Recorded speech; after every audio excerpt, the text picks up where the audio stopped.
오늘 문창호 작가님 모시고 비트코인에 관련돼서 몇 가지 인사이트 나누고자 하는데요. 첫 번째로는 최근에 이제 비트코인이 등락폭이 컸다가 이번에 좀 많이 올라왔는데 이렇게 큰 폭의 하락과 상승을 보여주는 이유는 뭐라고 생각하십니까?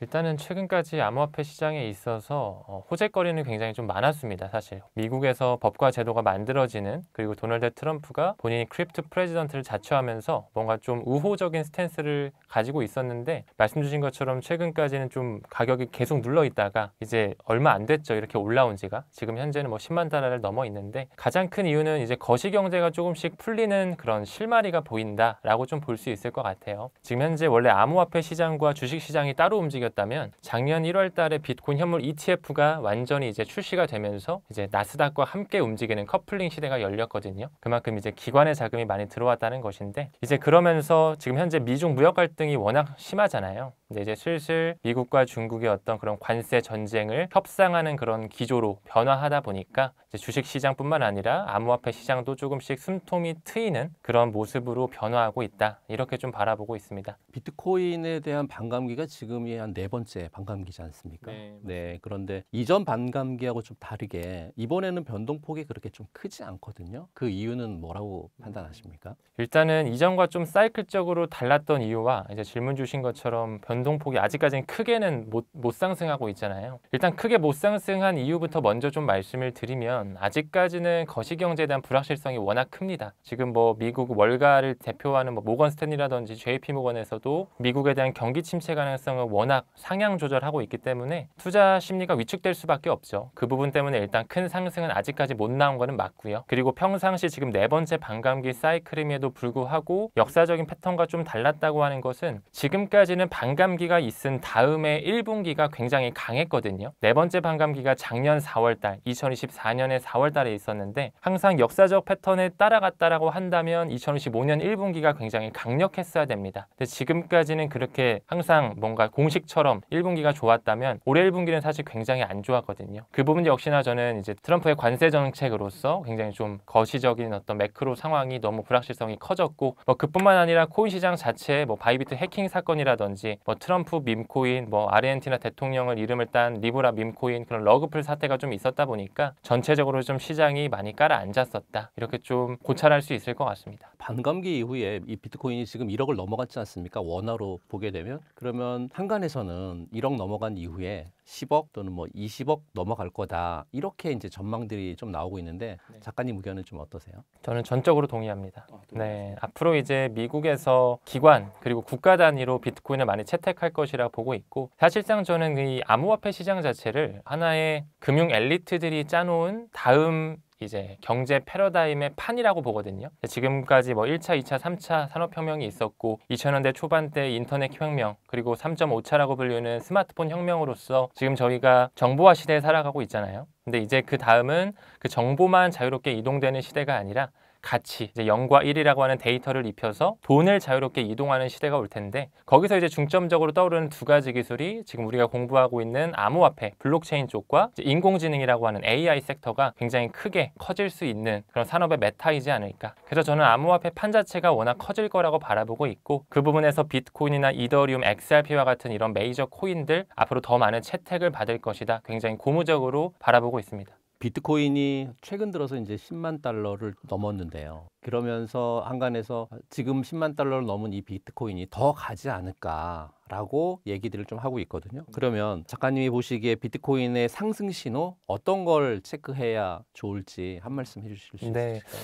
일단은 최근까지 뭐 비트코인을 필두로 한 암호화폐 시장 자체가 매크로 환경 때문에 발목이 잡혀 있어서 못 갔기 때문에, 일단은 그 관세에 대한 불확실성이 좀 해소가 돼야 되지 않을까. 뭐 연기를 하든 아니면 어느 정도 협상을 하든 간에, 사실 중국과 미국 둘 다 하고자 하는 것이 약달러 그리고 금리 인하, 이제 글로벌 메이저 코인들이 오르기 위해서는 사실 유동성이 공급되는 게 매우 중요한데, 두 국가 모두 그 방향으로 나아가고자 하는 그 니즈가 있기 때문에 저는 협상이 될 수밖에 없다라고 생각을 하고요. 그렇게 돼서 매크로에 대한 어떤 상황 자체가 좀 어느 정도 원활하게 풀린다고 하면, 이제 법과 제도가 만들어지는 그 블록체인 쪽의 호재가 완전히 좀 반영이 되면서 비트코인 가격이 올라가는, 뭐 예를 들어 기관의 채택을 받는다거나, 우리가 잘 알고 있는 빅테크 회사, 뭐 마이크로소프트나 페이스북, 메타와 같은 그런 회사에서 비트코인을 재무 재무적으로 채택을 한다거나 혹은 지금 현재 상원과 하원, 미국에서 굉장히 현란하게 왔다 갔다 하면서 지금 틀이 만들어지고 있거든요. 스테이블 코인 법안, 뭐 지니어스 액트라든지 스테이블 액트라고 하는 그런 법안들이 점점 이제 발현될 준비가 되고 있고 아마 올해 8월 달에 그 미국 의회가 이제 약간 휴회하기 전에 아마 그 전에 통과가 될 것이라고 생각을 하는데 그런 어떤 움직임들이 하나의 호재거리로 작용이 되면서 비트코인의 큰 상승이 올 것이라고 바라보고 있고 뭐 알트코인에 대한 현물 ETF도 지금 많이 준비가 되어 있기 때문에 그런 부분들도 크립토 생태계에 굉장히 좀 붐업할 수 있는 시가총액이 커질 수 있는 기폭제 역할이 될 것이다. 이렇게 좀 보고 있습니다. 아, 그러시군요. 그 워렌 버핏이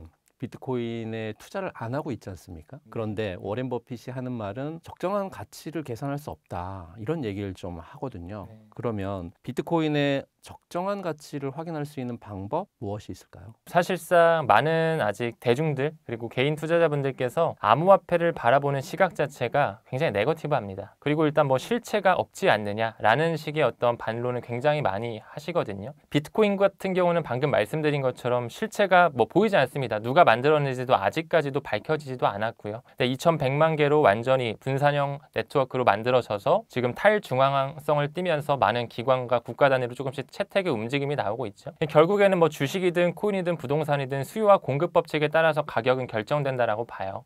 그렇기 때문에 저는 앞으로 이 블록체인 생태계가 더더욱 법과 제도가 만들어지고 이제 산업에 대한 어떤 메타 자체가 이제 디지털 생태계 보이지 않는 곳으로 나아가는 과정에 있어서 새로운 온라인 금이죠. 이제 가치 저장 수단의 새로운 어떤 형태가 나왔다 이렇게 좀 바라보고 있고 그 이외에 뭐 이더리움이나 XRP, 솔라나 같은 경우는 뭐 보이지 않는 게 않습니다. 이더리움도 이더리움 재단이 있고 XRP도 리플이라는 회사, 이제 미국 샌프란시스코에 있는 하나의 핀테크 회사고요. 솔라나도 마찬가지로 솔라나 재단이 있거든요. 거기서 그 코인들, 유틸리티 코인들이 앞으로 어떤 효용성을 가져가고 어디에 쓰이고 기관의 채택을 받느냐 이런 부분에서 우리가 암호화폐 투자를 이어가야 된다라고 저는 생각을 해요. 그리고 무엇보다 이제 워렌 버핏 말씀 주셨는데 말씀 주신 것처럼 워렌 버핏은 2000년대 초반 때부터 비트코인은 본질적 도박이다. 난 이거는 믿지 못하겠다. 이거는 뭔가 돈 세탁 지표로 활용되는 것 같다. 이런 식으로 실제로 말을 한 적도 있었죠. 워렌 버핏 같은 경우는 실제로 리플사와 공식적으로 파트너십을 맺고 있다라고 볼 수가 있어요. 왜 그러냐면 워렌 버핏이 이끌고 있는 버크셔 해서웨이 투자 회사가 있죠. 지금 현재 미국 월가의 주인이라고 불리는 뱅크 오브 아메리카의 대주주 1대 주주가 바로 버크셔 해서웨이, 즉 다시 말해 워렌 버핏이 이끌고 있는 하나의 월가의 뭐 은행권이라고 볼 수가 있는데 실제로 현재 리플사와 이 뱅크 오브 아메리카가 공식적 파트너십 관계에 있습니다.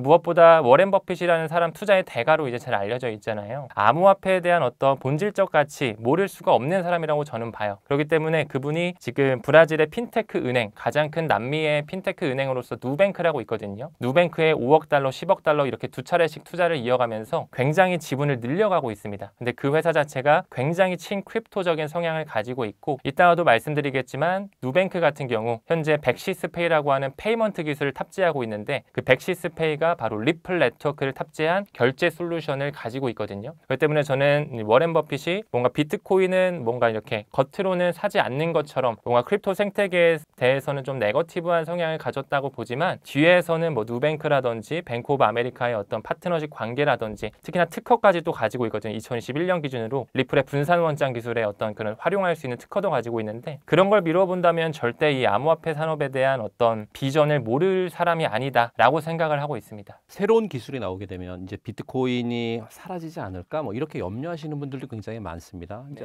어쨌든 비트코인은 블록체인 기반으로 만들어졌기 때문에. 그런데 차세대의 양자 컴퓨팅이 만약에 나온다라고 하면 작가님은 혹시 이 양자 컴퓨팅이 나오면 사라지지 않을까라고 하는 이 답변에 어떻게 생각을 하세요? 저는 뭐 서로 위협이 되는 존재로 지금 뭐 기사화가 조금씩 되고 있긴 하지만 결국에는 공존하면서 각 영역을 상호 보완하는 그런 시대가 올 것이라고 봐요. 결론적으로. 지금 현재 양자 컴퓨팅을 통해서 비트코인 뭐 해킹을 할 수가 있다. 혹은 뭐 비트코인 암호화폐 생태계를 완전히 암호를 해독해서 완전 무산시켜버릴 수도 있다. 이런 얘기가 나오고 있는데 사실 이런 얘기는 뭐 이번 사이클뿐만 아니라 저번 사이클 때부터 있었던 그런 기사입니다. 저는 개인적으로 이게 하나의 뭐 기득권들의 어떤 권력의 도구로서 이제 미디어를 장악하고 있잖아요. 그러다 보니까 약간 개미 털기를 위한 하나의 언론 플레이로도 생각을 하고요. 그리고 실질적으로 물리학적으로 봤을 때 이런 양자 컴퓨팅 자체 기술이 아직까지 극초기 단계이기 때문에 실제로 그 퀀텀 비트, 큐비트 숫자 자체가 워낙 현저하게 떨어져 있거든요. 실제로 비트코인에 대한 대한 암호를 해독하기 위해서는 30만 개에서 많게는 100만 개 이상의 그 퀀텀 비트가 필요하거든요. 퀀텀 비트라고 하는 것은 그 양자 물리학에서 정보를 저장할 수 있는 단위인데 30만 개 이상이 필요하다라고 하면 지금 현재 뭐 구글 윌로우라든지 IBM에서 개발한 퀀텀 양자 개발 그런 모델링을 봤을 때 한 100에서 150 정도의 큐비트를 보여주고 있어요. 그래서 물리학적으로 계산했을 때 이를 완전히 이제 발전을 해서 비트코인에 대한 어떤 암호를 해독하기 위해서는 20-30년 정도의 시간이 걸릴 것이다. 뭐 이런 얘기가 나오기도 하는데 그럼 그렇다고 해서 뭐 20-30년 뒤에는 양자 컴퓨터가 그만큼 많이 산업이 발전이 돼서 비트코인을 완전히 무산시킬 수 있냐? 저는 그건 아니라고 봐요. 그때 정도가 되고 시간이 지남에 따라 서로 이제 보완해 줄 수 있는 오히려 지켜줄 수 있는 양자 컴퓨터 기술로 이 암호화폐에 대한 해킹 이런 문제를 완전히 방어할 수 있는 오히려 그런 상호 보완적인 관계로 갈 것이지 그게 막 물어뜯으면서 뭐가 더 맞다 이런 관계로 가는 거는 저는 굉장히 희박하다라고 봅니다. 그 젠슨왕 CEO가 예전에 양자 컴퓨팅 시대가 20-30년 걸릴 거다라고 얘기했다가 그걸 다시 번복했거든요. 최근 들어서 번복하면서 양자 컴퓨팅 시대가 도래하게 되면 세상이 뒤바뀔 거다라고 얘기를 좀 하면서 비트코인에 대한 얘기를 좀 강력하게 얘기했단 말이죠. 젠슨왕 CEO의 이 발언에 대해서는 어떻게 생각하세요?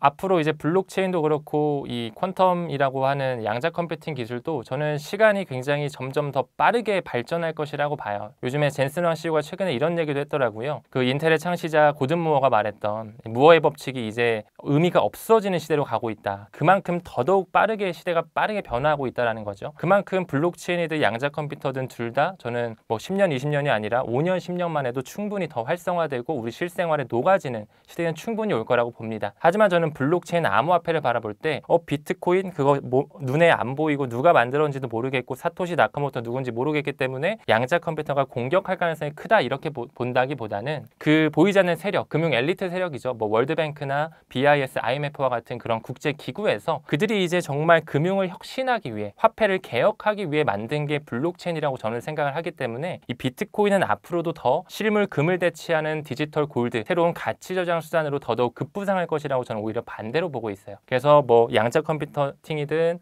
비트코인이든 뭐 앞으로 더 빠르게 아마 우리 실생활에 녹아들어 올 텐데 같이 좀 보완하면서 컨트랙션이 있지 않을까. 좀 오히려 저는 긍정적으로 좀 바라보고 있습니다. 이제 앞으로 그렇게 되면 코인이 굉장히 유망한 가치 수단의 투자 중에 하나가 될 건데 일전에 작가님 그 영상을 봤었을 때 자녀들이 코인을 하나 정도는 갖고 있어야 된다 이렇게 말씀을 좀 하셨거든요. 이렇게 처음 투자하시는 분들 포트폴리오를 어떻게 구성하는 게 좋다고 생각하십니까? 뭐 투자에 대한 어떤 성향에 따라 좀 다를 수는 있겠지만 좀 보수적으로 생각했을 때는 비트코인과 같은 그런 좀 안전자산으로 좀 볼 수가 있겠죠. 암호화폐 전체를 봤을 때 비트코인이 아무래도 가장 시가총액이 높다 보니까 그래서 비트코인 한 절반 정도는 가져가는 게 좀 바람직하고 이상적이지 않을까 이런 생각을 하고 그 위에 나머지 50%는 이제 뭐 이더리움이나 뭐 XRP, 솔라나와 같은 그런 알트코인들 웬만하면 시가총액 높은 그런 코인들을 천천히 모아가는 전략, DCA 전략이라고 하죠. 이제 분할 매수 전략을 꾸준하게 좀 가져가서 뭐 한 가지 종목에 올인하기보다는 이 암호화폐 전체 생태계에 좀 긍정적으로 바라보면서 조금씩 분산 투자하면서 이제 분할로 모아간다. 이런 투자 접근이 저는 조금 더 바람직하지 않을까 생각하고 있습니다. 사실 비트코인만 미루어 봤을 때 나스닥과 미루어 본다면 나스닥에 비해서는 물론 변동성이 크지만 종목에 따라서는 오히려 더 가격 방어가 잘 되기도 하거든요. 지금 현재 비트코인 시가총액이 2조 달러가 넘어가서 총 이제 뭐 애플이랑 견줄 만한 뭐 엔비디아랑 견줄 만한 그런 시가총액까지 슬슬 올라오고 있는데 또 무엇보다 웬만하면 좀 여유 자금으로 투자하시는 걸 권장을 드립니다. 본인이 뭐 한 달에 10만 원, 20만 원 적금 들듯이 천천히 모아가듯이 좀 적립적으로 우리가 투자를 이어갔으면 좋겠는데 이제 빚을 내서 투자하시는 분들이 또 종종 계세요. 그런 분들이 이제 대표님 말씀 주신 것처럼 암호화폐 변동성이 워낙 크다 보니까 아무리 현물을 투자했어도 마이너스 30%, 50%, 심지어 이제 코인 같은 경우는 뭐 마이너스 70%, 마이너스 90%까지 보여지는 변동성이 있다 보니 힘들어서 이제 결국엔 포기해서 이제 본인의 어떤 재정 상황에 굉장히 악영향을 미치는 경우도 있습니다. 비트코인이 1억을 넘어가면서 앞으로 이제 더 오를 수 있다라고 하는 그런 분들이 굉장히 많은데 이제 작가님께서는 1억을 넘어가는 이 비트코인 가치가 앞으로 더 오를 수 있다고 믿는 이유가 혹시 있으실까요? 네, 저는 아까 초반에 잠깐 언급드렸는데 이 블록체인 생태계 그리고 뭐 비트코인도 그렇고 저는 뭐 이더리움, XRP 같은 메이저 코인을 바라봤을 때 이게 잘 될까 안 될까 앞으로 사라질까 안 사라질까 양자 컴퓨팅이 올라오네 공격당하지 않을까 이런 시각으로 보는 어떤 그 단계는 좀 지난 것 같아요. 저는 개인적으로 저는 이제 앞으로 이런 생태계가 이제 그 기득권들이 금융 엘리트들이 이제 장악을 끝냈고 이미 다 설계를 해놨는데 어떻게 이제 대중들한테 이거를 믹스해서 새로운 경제 패러다임을 우리한테 펼쳐 보일까? 저는 이렇게 바라보고 있거든요. 실제로 비트코인도 2,100만 개로 수량이 딱 제한되어 있잖아요.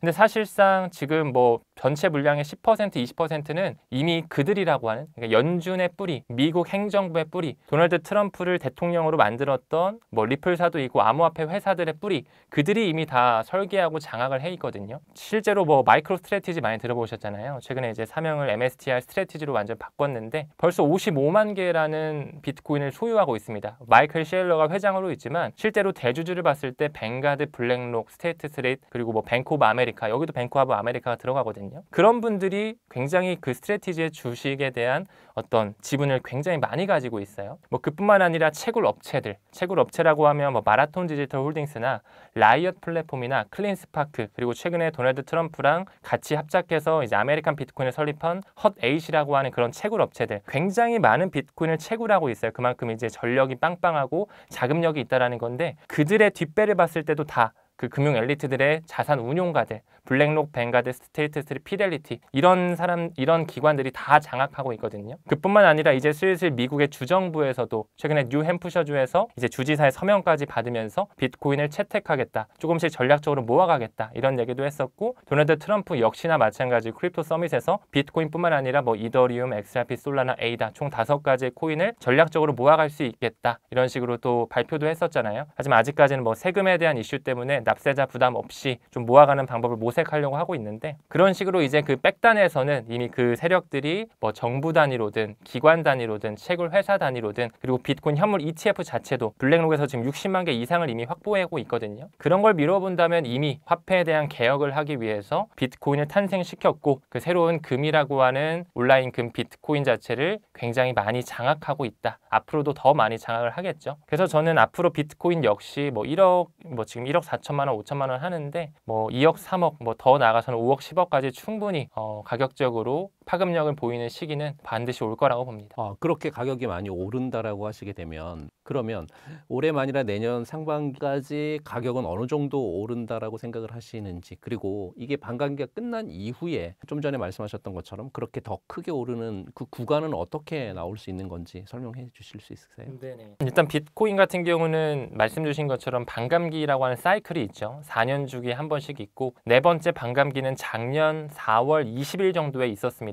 말 그대로 반감기다 보니 채굴되는 양 자체가 절반으로 줄어드는 시기죠. 4년에 한 번씩 오는데 그 시기 자체가 굉장히 좀 드라마틱해요. 그 반감기와 반감기 사이클이라는 시기 자체가 미국 연준에서 돈을 쥐락펴락하는 양적 긴축과 양적 완화 QE와 QT 사이클이 대략 3.5년에서 4.5년 정도의 사이클이 있거든요. 그 사이클과 굉장히 유사하면서 또 대통령 선거 사이클, 미국 대선 사이클이 또 4년에 한 번이잖아요. 그 사이클이랑 또 유사하고, 또 비즈니스 사이클, 뭐 반도체 사이클이라고 우리가 흔히들 말하는데 그런 사이클이랑 다 맞물려 있습니다. 비트코인 사이클 자체가. 그렇기 때문에 항상 비트코인 반감기가 있었던 다음 해에 항상 불장이 있었고, 대표님 말씀 주신 것처럼 이번 네 번째 반감기 사이클은 뭐 짧게 가면 올해 연말, 뭐 조금 더 길게 가면 내년 1분기까지 저도 이제 바라보고 있는데, 그 사이클 자체를 우리가 바라볼 때 항상 그 반감기를 기준으로 어느 정도 매도에 대한 어떤 플랜을 좀 짜야 되는 거죠.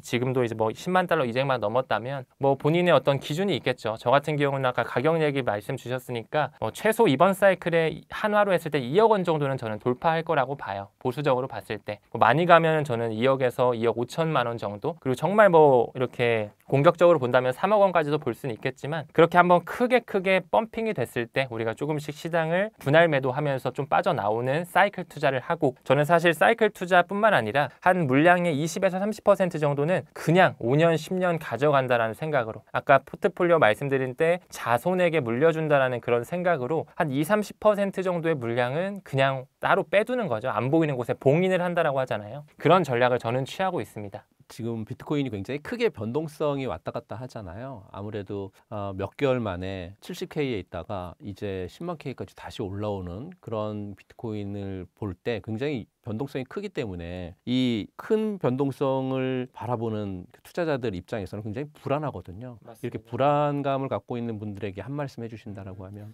사실 저도 이제 암호화폐 투자를 대략 4년 차 정도 된 것 같아요. 뭐 그렇게 막 오래된 건 아닙니다. 저도 오래된 건 아닌데 저도 맨 처음에 뭐 비트코인, 이더리움, XRP를 투자할 때 사기라고 생각했어요. 솔직히 처음에. 아, 이거 뭐 진짜 말 그대로 비트코인 누가 만들었는지도 모르고 업비트가 갑자기 망할 수도 있는 거고 아직 뭐 우리 전 세계적으로 뭐 증권사 이런 게 없는 거잖아요. 아직 암호화폐 쪽에는 점점 이제 준비가 되어지는 과정이고 그러다 보니까 저도 막 사팔사팔이라고 하죠. 샀다 팔았다 하고 이제 뭐 조금이라도 수익 나면 일단 불안하니까 빼고 조금이라도 손실 나면은 뭔가 더 떨어질 것 같아서 빼기도 하고 저도 처음에 그랬거든요. 근데 이게 점점 이 펀더멘탈이라고 하죠. 이 근본적인 어떤 이유 그리고 유틸리티라고 하는 효용성, 진짜로 이 비트코인 생태계, 암호화폐 생태계가 미래에 어떻게 접목이 돼서 산업에 대한 혁명이 일어날지에 대해서 생각을 하고 정말 비트코인을 만든 사람 그리고 비트코인이 가지고 있는 무결함, 탈중앙성, 디파이를 만들 수 있는 그런 담보로서의 가치 저장 수단으로서의 정말 혁신적인 어떤 모멘텀 이런 것들을 보게 되면 공부하면 할수록 아, 이런 자산들은 내가 좀 모아가야 되겠다는 생각으로 변화가 되더라고요. 그래서 사실 개인 투자자의 거의 90%, 9할 정도는 멘탈 관리라고 생각을 해요. 본인이 뭐 샀다고 해서 이게 확신이 있으면은 그만큼 더 가져가는 거고 확신이 없다면은 정말 가격에 일희일비할 수밖에 없는 건데 그만큼 진정성 있는 공부를 하시면서 좀 가치 투자, 사이클 투자를 해야 되는 자산 클래스가 아닐까. 그래서 좀 더 이렇게 직접적으로 공부를 수반하시는 걸 권장드리고 싶습니다. 가상자산에 익숙하지 않은 분들이 이제 비트코인에 대해서 굉장히 많이 얘기를 들어보셨는데요. 리플이라고 하는 가상자산도 있지 않습니까? 익숙하지 않은 분들이 있는데 리플은 어떤 자산이죠? XRP라고 이제 최근에 티커명이 바뀌었습니다. 근데 많은 한국인들께서는 뭐 리플 코인, 뭐 XRP 코인 이렇게 같이 병행해서 불러주시는데요. 일단 XRP 같은 코인 자체는 2012년에 세상에 나오게 됐어요. 그들이 만들어낸 하나의 프로젝트성 코인이다라고 볼 수가 있는데 가치를 이동하기 위해서 이제 지금까지 정보만 이동을 했다면 돈을 이동하기 위해서 만들어진 회사가 리플 회사이고 그 리플 회사에서 만들어낸 코인이 XRP 코인이다. 이렇게 좀 간결하게 바라봐 주시면 될 것 같습니다. 아주 간결하게 말씀을 해주셨는데요. 네. 이 비트코인 가격이 2017년도 가격에 대한 고점 대비해서 지금 보게 되면 5배에서 6배 정도 이렇게 좀 상승을 했는데요. 리플의 가격은 아직도 2017년에 있었던 그 고점을 뛰어넘지 못하고 있거든요. 맞습니다. 네, 리플 가격이 오르지 못했던 이유를 어떤 거라고 판단하십니까? 저는 이제 뭐 겉표면으로 봤을 때는 리플과 SEC의 소송이죠. 소송 때문에 증권성 심의에 휘말리면서 4년이 넘는 시간 동안 립도 속이라고 하는 리플의 또 속냐라고 하는 그 약칭까지 나왔었습니다. 그리고 2017년 그때 이제 고점이 딱 한화 기준 5,000원 선이었는데 지금 뭐 3,000원대 초반대 있다 보니까 뭐 비트코인은 그때 대비해서 진짜로 뭐 지금 1억 5천만 원 선이니까 많이 올랐지만 XRP는 뭐 그때에 비해서 아직 그 정고점도 못 넘은 상황이죠. 굉장히 많이 약 7년 동안 눌려왔습니다. 그만큼 많이 눌려왔는데 뭐 겉으로는 리플과 SEC의 소송이라 말씀드릴 수 있겠지만 저는 그 내면에 있어서는 대중들이 이 XRP라고 하는 코인을 접근하지 못하게끔 사지 못하게끔 하는 그 금융 엘리트들의 의도라고 저는 바라보고 있어요. 사실 많은 대중분들께서 이제 막 리플 코인에 접하셨고 XRP 코인을 한번 들어보려고 하시는데 갑자기 약간 뭐 무슨 금융 엘리트들이 XRP를 못 사게끔 그렇게 해 라고 이렇게 또 의문점을 충분히 가지실 수 있을 것 같은데 뭐 SEC와의 그 법적 소송에 대한 어떤 시나리오라든지 리플사가 지금까지 가지고 있는 어떤 펀더멘탈적인 파트너십이나 그런 어떤 CBDC 플랫폼과의 국가 단위의 연결성, 유착 관계를 미루어 보면 저는 충분히 이 XRP라는 코인이 앞으로 가장 큰 유틸리티, 쓰임이 가장 많은 코인으로 급부상할 수 있다라고 저는 굉장히 비저너리하게 바라보고 있습니다. 쓰임이 가장 많은 유틸리티로 성장을 한다라고 하면 그렇다라고 하면 비트코인하고 단순 비교만 해봐도요. 가격을 뛰어넘었었던 구간이 있었는데 리플은 못 뛰어넘었기 때문에 그렇게 보면 어떻게 판단을 할 때는 뭐 비트코인에 대해서 저평가되어 있는 거 아니냐 이렇게 생각할 수 있는데 저평가되어 있다고 보십니까? 매우 저평가되어 있다고 생각합니다. 그리고 이제 비트코인 같은 경우가 이제 대중들한테 좀 익숙하고 아무래도 가격적인 부분도 1억 원이 넘다 보니까 아 나도 비트코인 좀 사볼까? 이렇게 뭐 한 번 정도는 생각해 보실 수 있겠죠. 아직까지는 뭐 우리나라 국민들께서 아직 뭐 암호화폐에 대해서는 조금 조심스럽고 조금 보수적이고 네거티브한 시선을 가지고 있는 건 사실입니다. 이제 비트코인과 비트코인과 XRP 자체를 딱 1대1로 놓고 비교했을 때 일단은 본질 자체 쓰임 자체가 다르다고 봐주시면 될 것 같아요. 비트코인은 하나의 가치 저장 수단으로서 온라인 금 역할, 정말로 이 디지털 골드의 역할로서 간다면 XRP 같은 경우는 정말 그 블록체인이 나온 이유죠. 본질 자체가 저는 금융을 혁신하기 위해서, 화폐에 대한 개혁을 하기 위해서 이제 블록체인이 나왔다고 생각을 하는데, 실제로 가치를 이전시키기 위해 비트코인을 활용하면 너무 비효율적입니다. 일단 가격적인 부분도 비싼 걸 말씀을 드렸지만 실제로 그 네트워크 자체가 매우 느리고 수수료가 비싸요. TPS라고 하는 트랜잭션 퍼 세컨드, 1초에 몇 개의 거래를 할 수 있느냐, 그 기능만 봤을 때도 비트코인 같은 경우는 1초에 한 6건에서 7건 정도의 거래를 처리할 수 있는 그런 메커니즘을 가지고 있다면, 이 XRP를 활용하게 됐을 때는 한 1초에 1,500건에서 많게는 3,400건까지 굉장히 좀 빠른 트랜잭션을 가지고 있는 게 장점입니다. 그리고 수수료 또한 매우 저렴하고요. 근데 또 이렇게도 말씀드릴 수 있을 것 같아요. 이 TPS만 놓고 봤을 때 비트코인 대비해서 XRP 빠릅니다. 이더리움 대비해서 XRP가 빠른 것도 맞는데, 솔라나라든지 뭐 아발란체라든지 뭐 중국계 코인인 트론 같은 경우는 리플보다 TPS 면에서 훨씬 더 우월해요. 굉장히 더 크다라는 거죠. 근데 그럼에도 불구하고 제가 왜 XRP가 가장 큰 유틸리티를 가져갈 수 있을 것이다 라고 말씀을 드리냐면, 전통 금융에서 이제 스위프트라고 하잖아요. 저희가 전 세계의 하나의 금융 파이프라인, 거기서 지금 준비하고 있는 하나의 스탠다드가 있습니다. 이제 ISO 2002라고 하는 표준인데, 그 안에 단 하나의 블록체인이 탑재되어 있거든요. 그것이 바로 리플 회사에서 고안한 국경 간 결제 특수 목적 솔루션인 리플 네트워크예요. 그 리플 네트워크를 통해서 돈이 거래되면 브릿지 통화로서 XRP가 0.00001개씩 소각됩니다. 그래서 그 ISO 2002의 등록 관리 그룹 안에 리플사가 고안한 특수 설계 솔루션이 들어가 있다라는 것부터 저의 XRP에 대한 어떤 진심 투자가 시작됐던 것 같아요. 네, 그래서 이제 그러면서 리플사의 역사, 리플사가 지금까지 해왔던 어떤 파트너십이라든지 인프라 확장이라든지, 현재 뭐 국제기구에서 올라온 논문에 계속 명시가 된다라거나, 뭐 고위급 인사들의 자리 바꿈이라거나, 전 세계 유수대학들과의 파트너십 등등 여러 가지를 봤을 때, 아, 이 회사는 범상치 않은 회사이다. 그럼에도 불구하고 SEC한테 이렇게 눌렸는데도 어떻게 리플의 CEO C레벨들이 세계경제포럼에 연사로 출마를 하고, 리플 회장이 어떻게 스위프트의 그런 연례 행사인 사이버 의 연사진으로 가고, 도널드 트럼프랑도 최근에 올해 1월 달에 리플의 CEO와 CLO가 또 만찬도 했잖아요. 그런 거를 봤을 때는 좀 앞뒤 상황을 봤을 때 좀 뭔가 범상치 않은 어떤 그런 재단이자 코인이지 않을까, 이런 생각에서 이제 좀 투자를 더더욱 깊숙하게 그렇게 봤던 것 같아요. 그렇다라고 하면 리플이 한간에는 뭐 1만 달러를 더 충분히 넘어갈 수 있다, 이런 얘기들도 좀 없잖아 있거든요. 그러면 리플 한 개당 1만 달러를 넘어간다, 그 근거는 어디에 있다고 생각하세요? 그 근거라고 하면 CBDC의 세상이 일단 와야 되고요. 두 번째로 달러의 세상이 끝나고 새로운 암호화폐가 통용되는 시대가 와야 됩니다. 그게 XRP가 됐을 때는 1만 달러가 가능합니다. 근데 그게 아니다라고 하면 1만 달러는 터무니없는 소리죠. 근데 저는 1만 달러가 갈 수 있는 그런 시나리오가 충분히 가능성이 있다라고 봐요. 물론 시간이 최소 10년, 20년 바라볼 수 있어야 되겠죠. 그 CBDC하고 암호화폐하고의 구성 관계는 약간 좀 다르지 않습니까? 동일하다고 보십니까? 다르다고 보십니까? 화폐 발행자에 따라서 다르다고 봐야겠죠. 이제 CBDC와 스테이블 코인이 요즘에 이제 계속 대두화가 되고 있잖아요. 그 두 가지의 가장 큰 핵심적인 차이는 발행 주체입니다. 이제 CBDC 같은 경우는 중앙은행에서 발행하는 통화이고, 이제 스테이블 코인 같은 경우는 민간 회사에서 발행하는 이제 1대1로 뭔가 법정 화폐와 연동된 코인을 스테이블 코인이라고 하죠. 근데 우리가 여기서 더 중요하게 바라봐야 되는 것은, 그럼 뭐 CBDC가 중앙은행에서 발행하기 때문에 더 안전하고, 뭐 스테이블 코인은 민간 업체에서 발행하기 때문에 뭐 불안정하고, 이런 것보다도 이 CBDC와 스테이블 코인이 어떤 블록체인 메인넷 위에서 많이 활성화돼 있느냐, 이 부분에 우리가 포커스를 맞춰야 됩니다. 현재 스테이블 코인이 이더리움 망 위에 가장 많이 올라가 있거든요. 그렇기 때문에 이더리움이 앞으로 더 생태계가 커질 수 있는 파이프라인을 가지고 있다. 그럼 앞으로 CBDC의 세상이 왔을 때는 어떤 망 위에서 가장 많이 거래가 될까? 저는 그것을 리플 네트워크라고 바라보는 거예요. 문 작가님께서는 올해가 리플을 좀 주목해야 되는 그런 시기다라고 설명을 좀 해줬거든요. 주목해야 되는 이유는 어떤 거라고 판단하십니까?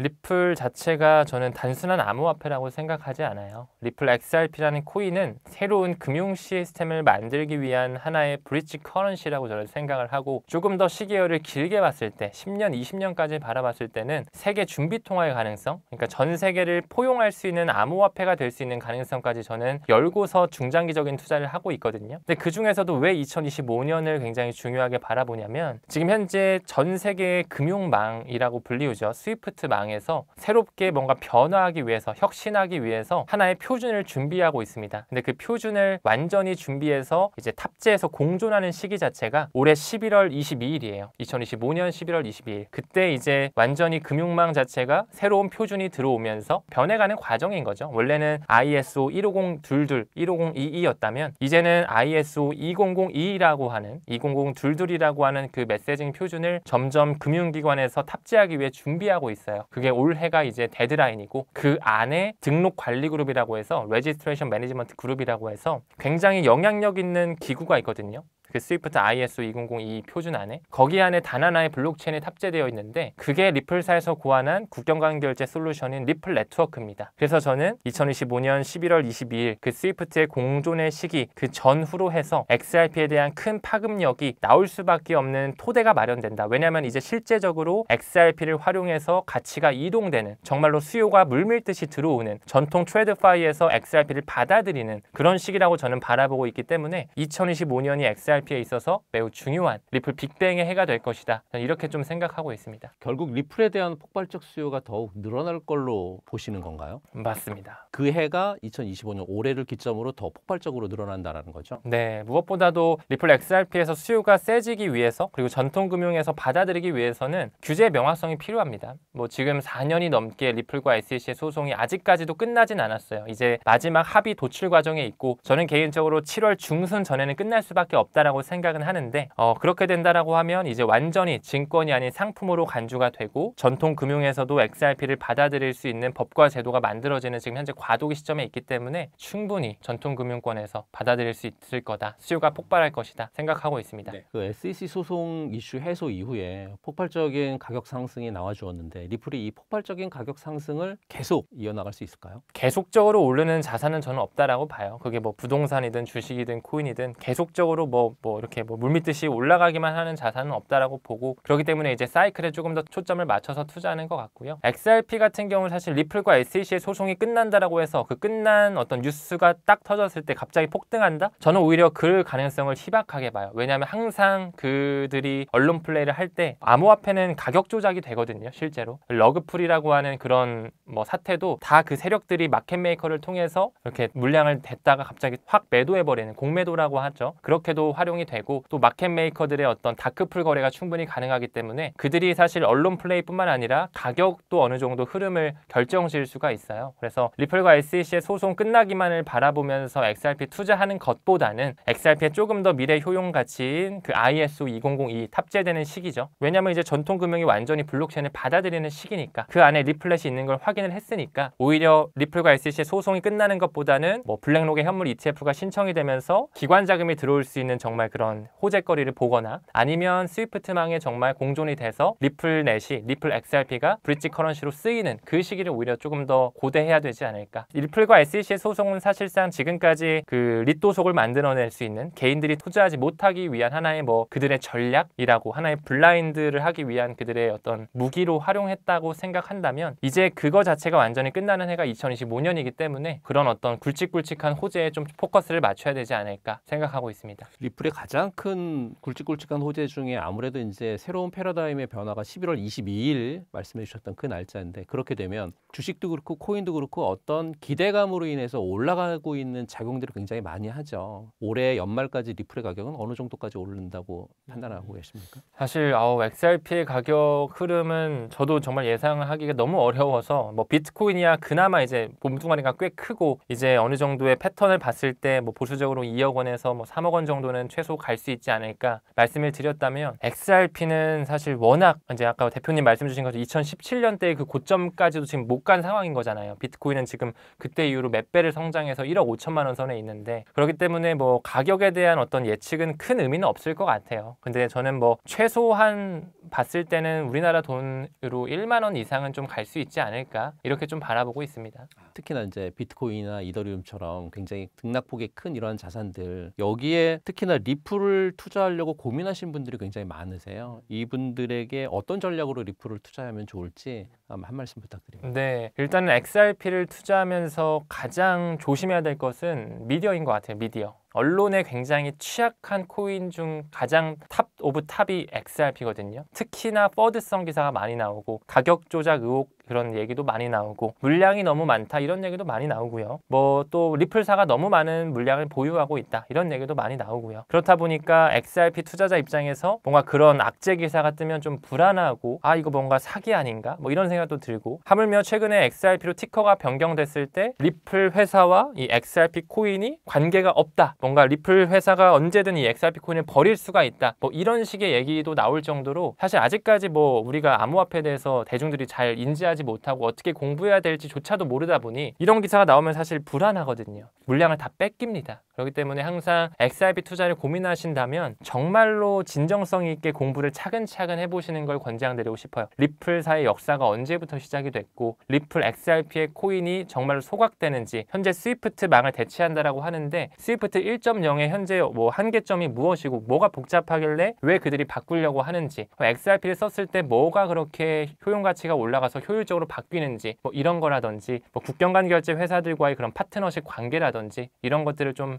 전략적으로 파면서 좀 가치 투자를 이어가야 된다라고 생각합니다. 그렇다고 하면 문 작가님께서는 어떤 전략으로 리플에 투자를 좀 하고 계십니까? 저는 뭐 비트코인도 마찬가지고 이더리움 XRP도 마찬가지고 암호화폐는 저는 DCA가 답이다라고 생각하는 사람이에요. 그냥 한 번에 뭐 5천만 원 뭐 몇 억씩 바로바로 투자하는 것보다는 내가 뭐 한 달에 10만 원씩 20만 원씩 적금 드는 것처럼 모아가면서 내가 이 비중을 늘리고 싶다라고 하면 그만큼 많은 공부를 해서 내가 확신하는 만큼 사는 게 맞다라고 보고 이 DCA를 할 때도 뭐 단순하게 한 달에 뭐 30만 원, 50만 원 그게 아니라 그 주기가 짧으면 짧아질수록 더 수익률이 낮아진다라는 연구 논문 발표가 있거든요. 저는 XRP를 하루에 20개씩 그냥 사요. 오전 10시마다. 뭐 10시가 뭐 가격이 평균적으로 떨어져서 산다 그런 게 아니라 그냥 아무 이유 없이 매일매일 오전 10시마다 20개씩 모아갑니다. 그러니까 이 생각 자체를 나는 2025년까지 XRP 뭐 얼마까지 본다 이게 아니라 난 5천 개 한번 모아가야겠다. 한 10,000개 한번 모아봐야겠다. 이런 생각으로 하루에 20개씩 그냥 모아봐야 되겠다. 그러면서 이제 본인이 공부가 돼 있으면 그만큼 더 포션을 늘리는 거고 공부가 안 되면 뭐 중간에 포기하고 이제 손절하겠죠. 근데 그런 식으로 좀 뭐 XRP도 마찬가지, 비트코인도 마찬가지겠지만 천천히 분할 매수 전략, 달러 코스트 에버리징을 진행하는 게 저는 그게 맞다, 바람직하다라고 생각하는 주의입니다.